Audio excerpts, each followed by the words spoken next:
Welcome back, America. Senator Tom Cotton is a member of the Senate Intelligence Committee, so I assume he knows that Ohio State will dominate this weekend's game. Senator Cotton, welcome. Are you a Buckeye or a Wolverine this weekend? Well, every weekend I'm a Arkansas Razorback, Hugh. I will say I have a soft spot in my heart for the game. 16 years ago, this past weekend, the Saturday before Thanksgiving, my men and I had just gotten out of Iraq and were sitting in a tent in Kuwait waiting for our plane back to the United States for 3 years. And that was the so-called game of the century when both teams went in 11-0 under Lloyd Carr and Jim Tressel. And I'm sure you remember that was a narrow Ohio State victory. Big game. They've been talking a lot about it on Buckeye Talk, and this is the 11-0 and 11-0 meeting. Both of them could end up in the playoffs, but that was a diplomatic way of saying you're not going to say Michigan or Ohio, Senator Cotton. I wish Buckeye Nation and Wolverine Nation all the best, but I'll be rooting for the Arkansas Razorbacks this weekend, as always. Now, that is the perfect lead-in. That's how I approach the Republican race for president in 2024, and you have taken yourself out of that race, so it's good to ask you. The RJC, Republican Jewish Coalition, met in Las Vegas, and we had our first runway event. And everybody showed. Former President Trump showed up by video, everyone else in person. So it's off. The starter gun has started. What do you expect in terms of the number of people who will run? And what is your advice to talk show hosts who are being told by National Review this morning that we are, quote, power brokers, which is the first and I think the last time I'll ever be referred to as such? Well, I was not in attendance in Las Vegas at the Republican Jewish Coalition, but that's a great organization. Matt Brooks has turned it into a real powerhouse, if you will, in Republican politics, and I commend them for having such a impressive lineup. Since I'm not a candidate, Hugh, I don't intend to be a pundit or a strategist in a cycle. Like all Republicans, I'll be watching the candidates and wishing them all very well. But I do think there's a common set of ideas or themes that any Republican running for president is probably going to need to advance and that our voters expect to hear. A lot of these are what I write about in Only the Strong, how to restore the sinews of American power after 4 years of Joe Biden's tenure, really the third 4-year term of Barack Obama's presidency. So obviously we need to significantly rebuild our military. We need to increase defense spending substantially. We also need to refocus our military and get them back to the blocking and tackling of warfighting, being ready to fight tonight, not worrying about which pronouns our drill sergeants are using. American energy production needs urgent focus. We're going to try to do some of that in the new Congress. It might be hard with Chuck Schumer still running the floor of the United States Senate. But America is the world's fossil fuel superpower. We should be producing more of our oil and gas and coal, not just for ourselves, but for the rest of the world. We also have to take control of our southern border. The crisis at our border didn't just happen. It's the result of Joe Biden's bad policy choices. So the next Republican president can do a lot to reverse those choices, as President Trump did in the final year of his presidency. We also need to make sure that we are restoring trust and faith in America's credibility and strength abroad, especially as it relates to communist China. So again, I wish all the potential candidates well, but I do think that our voters expect to hear their views on all those issues and many more, of course, too. I hope they're all carrying around this book, Only the Strong, because I do keep it handy because it's got the stats on rebuilding America's defense. Let me ask you, though, Senator, I have urged the RNC, and I think they will reelect Rhonda McDaniel as their chairperson. There are 168 people. I want them to get started early, if not with debates with everyone on a podium, then forums where 4 or 5 of them sit around and talk about how big should the Navy be, how many planes do we need, what kind of defense budget do we need.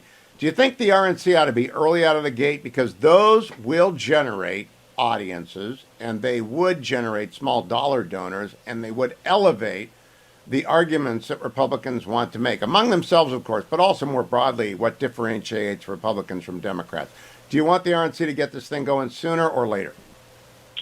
So I won't recommend certain dates to them or the number of debates. I will say in presidential politics, debates are obviously very different than they are in any other race. Typically in a gubernatorial or a Senate campaign, you might have 1 or 2 debates, and it's a relatively sleepy affair, often on public television. But as we saw in 2016 in our primary, as we saw in 2020 in the Democratic primary, the presidential debates matter a lot. This is where we test candidates on their knowledge of where they want to take their country, their ability to respond under scrutiny and pressure. So I think it's a good thing that debates started relatively early in 2016. I think they started around July or August, perhaps. That's correct. Cleveland, July. Fox News. I know that, and I know that Ronna McDaniel has been working this over the last few years. I think in our primary debates, we no longer should be giving microphones to Democrats in reporters' clothing. I think most of your listeners will remember in 2012 when George Stephanopoulos, a former campaign operative for Bill Clinton, was obsessing endlessly about things like birth control in a Republican primary debate, issue about which no Republican had spoken or had any plans to change the status quo. So I'd suggest that we need good, strong journalists, not conservative partisans necessarily, although you've done well in debates too, but people who have a reputation for fairness and will ask the kind of questions that Republican primary voters want to hear, not the kind of questions that Democratic operatives in Washington want to hear.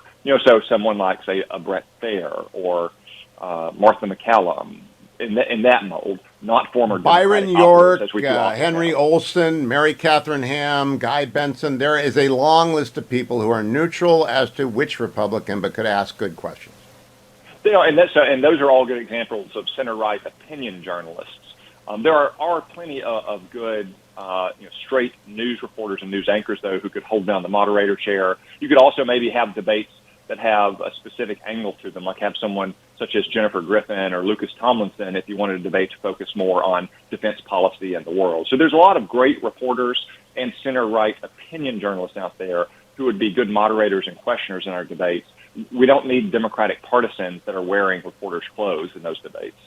Now, speaking of Democratic partisans wearing reporter clothes, Sam Bankman-Fried, first of all, did you accept money from him? I did not, at least not to my knowledge. If he did, it didn't go very far. And I do not want people to refund it because some candidates who took SBF money are giving that to charity. Don't. The bankruptcy court's going to come claw that back from you. This morning, Reuters is reporting that Sam Bankman-Fried, FTX, his parents and senior executives of the failed cryptocurrency exchange bought at least 19 properties worth $121 million in the Bahamas over the past 2 years, official property records show. All right, this is a massive scandal run by Democrats for Democrats with an occasional contribution. Tom Emmer's took 25 grand, I think, or 45 grand. He'll give that to the bankruptcy court, whatever. What do you think? Why did this happen? Where were the regulators, Senator Cotton? Well, I think one of the main reasons it didn't happen is that Sam Bankman-Fried was giving $40 million to Democratic causes. Yeah, I mean, he may have given $5,000 or $10,000 here to this or that Republican or the NRCC, but the vast amount of his money went to Democrats, often in 6 or even 7-figure contributions. So the Democrats had a vested interest in holding him up as some kind of great millennial business leader. A second reason is, as we now know from his text messages and his direct messages, and sometimes just his open statements, that he was a patron saint of the so-called ESG movement, which is really just liberal politics dressed up as corporate governance. I've been cautioning investment firms and law firms and businesses not to go in for this ESG fraud, especially as it relates to oil and gas investing, because it could very well be a violation of antitrust laws, criminal antitrust laws, to say nothing of fiduciary duties that one has to shareholders.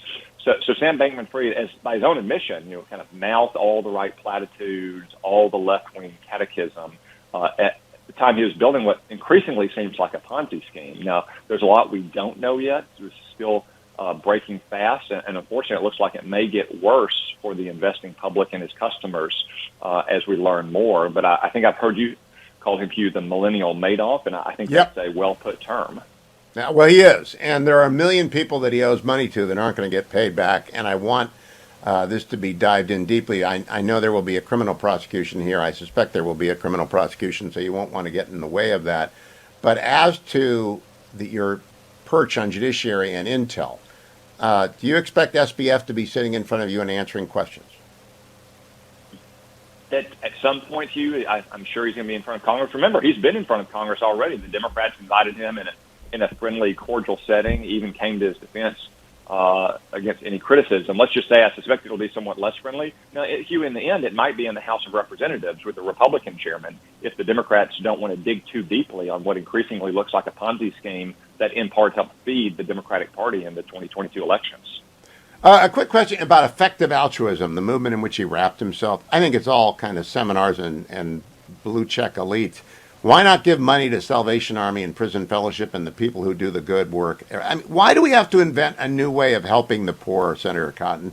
We know who helps the poor. Just give them money. Yeah, Hugh, I've had a couple of the advocates of so-called effective altruism describe it to me. Again, it sounds like people trying to reinvent the wheel when there are plenty of good charities and churches out there doing great work for the poor here in America or for the unfortunate all around the world. I think in some cases that people just, as worked with him, want to get their picture on the cover of Forbes magazine or be invited to the right left-wing nonprofit galas or Democratic parties.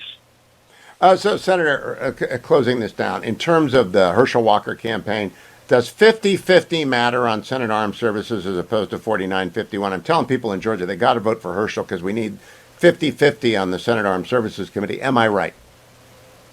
Yeah, there's no doubt that it matters a lot to you. At a 50-50 majority, or a 50-50 split on every committee, the Democrats can't unilaterally send the most left-wing nominees to the Senate floor.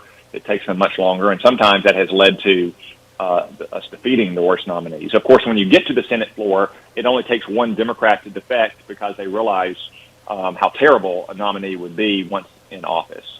Also, Democratic chairmen with a 51-49 majority can unilaterally issue subpoenas. For the last 2 years, they've had to have the cooperation of the Republican chairs.